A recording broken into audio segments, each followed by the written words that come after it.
ક્રૂડના કારોબાર ઉપર નજર કરી લઈએ। રશિયા યુક્રેન વચ્ચે યુદ્ધની આશંકા, યુએસ યુકે તરફથી લાગતા નવા પ્રતિબંધની અસર અને ઓછી સપ્લાયને કારણે ક્રૂડ ઓઇલની કિંમતોને સપોર્ટ મળી રહ્યો છે। બ્રેન્ટની વાત કરીએ તો $100ની ઉપર અને અત્યારે જો વાત કરીએ તો $101ને પાર પહોંચતું દેખાઈ રહ્યું છે। આપણે જોઈ રહ્યા છે 101.29 ઉપર આપણે બ્રેન્ટની અંદર કારોબાર થતા જોઈ શકીએ છીએ। જ્યારે જો આપણે નાઇમેક્સ ઉપર નજર કરીએ તો 96.29 ઉપર આપણે જોઈ શકીએ છીએ અને એમસીએક્સ ઉપર આપણે લગભગ 5.5%ના ઉછાળા સાથે 7,255ની આસપાસ ક્રૂડને ટ્રેડ કરતું જોઈ રહ્યા છે। તો આ અંગે ખાસ ચર્ચા કરવા આપણી સાથે જોડાયા છે ऊर्जा निष्णात नरेंद्र तनेजा जी। नरेंद्र जी, स्वागत है आपका। नरेंद्र जी, ये जो स्थिति बनी हुई है अभी रशिया और यूक्रेन के बीच, इसे आप किस तरीके से देख रहे हैं और इसकी वजह से हम जो क्रूड में बड़ा उछाल देख रहे हैं, $100 का ब्रेंट के लेवल हम लोग देख रहे थे, पर इतनी जल्दी हो जाएंगे आपने ये सोचा था, और अब आप किस तरीके से इस सिचुएशन को देख रहे हैं? इस तरह के हालात अब बन चुके हैं यूक्रेन के अंदर, और रूस ने जिस हिसाब से यूक्रेन के ऊपर जो है एक तरह से जो है आक्रमण किया है, तो उसका परिणाम तो अब पूरी दुनिया की अर्थव्यवस्था के लिए होंगे। एक तो ये है कि पश्चिम के देश, खासतौर से जो नेटो मेंबर हैं, अमेरिका उसका मुख्य देश है, वो अपने जो सैंक्शंस हैं उनको और टाइट करेंगे, इकोनॉमिक सैंक्शन। उसके परिणाम पूरी दुनिया की अर्थव्यवस्था के लिए भी होंगे, तेल के लिए भी होंगे।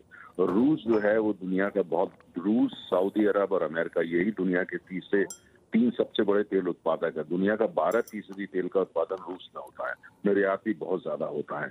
सऊदी अरब में भी 12% होता है और अमेरिका लगभग 16% करता है।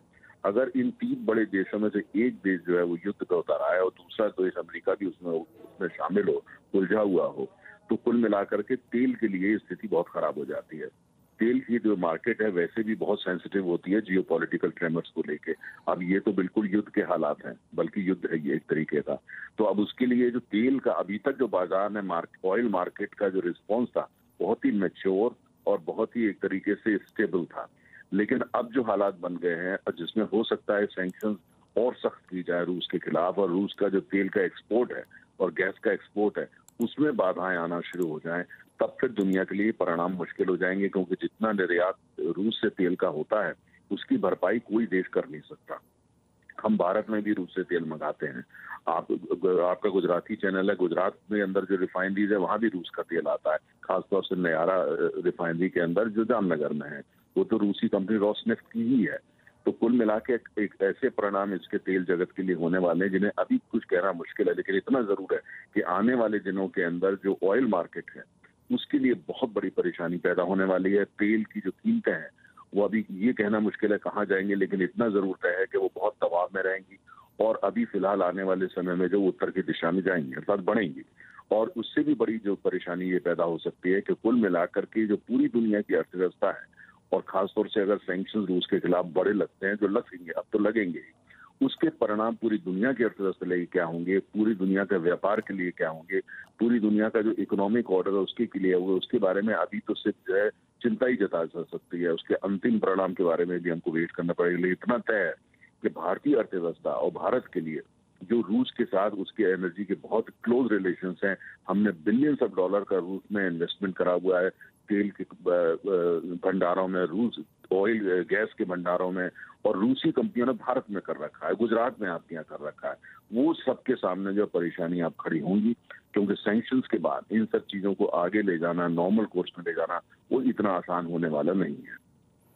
जी, तो जैसे कि आप समझा रहे हैं कि बहुत ही चिंताजनक जो हालात है भारत के लिए भी इस संकट की वजह से बन रहे हैं। साथ ही हम अगर नेचुरल गैस की भी बात कर लें तो यहाँ पे भी हम बहुत बड़ा उछाल देख रहे हैं।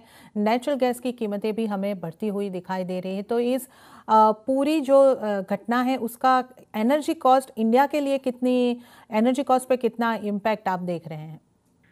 देखिए, अगर आप देखें, जब से ये क्राइसिस शुरू हुई है पिछले 1.5 महीने में, हमने देखा है कि तेल की कीमतें, कच्चे तेल की कीमतों में 17 से 20% का उछाल आ चुका है।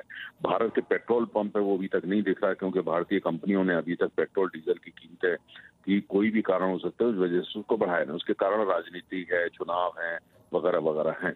लेकिन कीमतें तो बढ़ चुकी हैं। जैसे ही चुनाव का माहौल खत्म होता है ये कीमतें पेट्रोल पंप पर बढ़ जाएंगी। प्राकृतिक गैस हम 56% इम्पोर्ट करते हैं, रूस से भी करते हैं। रूस से हम एलएनजी खरीदते हैं, मतलब प्राकृतिक गैस एलएनजी की शक्ल में भारत आती है, आपके गुजरात के बंदरगाहों पे आती है।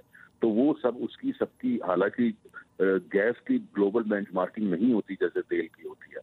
गैस रीजनल मार्केट है, प्राइसिंग रीजनल होती है, लेकिन कुल मिला के एलएनजी पे उसका असर पड़ता है। अगर रूसी गैस सप्लाई जो है उसमें बाधाएं आने लगती हैं सैंक्शंस की वजह से, या उनके जहाजों को रोकने की बात होती है, या उनके एलएनजी के जहाजों पे इंश्योरेंस मिलना बंद हो जाता है, तो ये बहुत बड़ी चुनौती खड़ी हो जाएगी और गैस की भी कमी बढ़ेगी और तेल की तो निश्चित रूप से बढ़ेगी।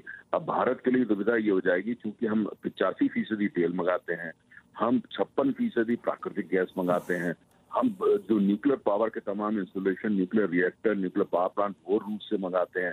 तो एनर्जी सेक्टर में हमारे रूस के संबंध बहुत गहरे हैं। अगर रूस के खिलाफ फुल फ्लेजेड सैंक्शंस लगती हैं, जो लगभग तय है, तो फिर जो पूरी जो हमारे भारत रूस के साथ संबंध है, जिसमें बैंकिंग ट्रांजैक्शन भी शामिल है, वो सब बड़ी परेशानी में आ जाएंगी, क्योंकि पेमेंट करना भी रूसी कंपनियों को मुश्किल हो जाएगा, क्योंकि जो पेमेंट होते हैं सब इंटरनेशनल प्लेटफॉर्म से होते हैं, और अब जो उनके बड़े बैंक है लगभग सभी के खिलाफ इकोनॉमिक सैंक्शन लगेंगी, लगभग ये तय नजर आ रहा है। तो कुल मिला के बहुत ही मुश्किल का समय आने वाला है उन सारे देशों के लिए जो बड़ी मात्रा में ऊर्जा आयात करते हैं। और अगर आप दुनिया के बड़े देशों को देखें जो ऊर्जा आयात करते हैं, भारत उस पंक्ति में सबसे आगे है, बल्कि सबसे ज्यादा परेशानी भारत के लिए है।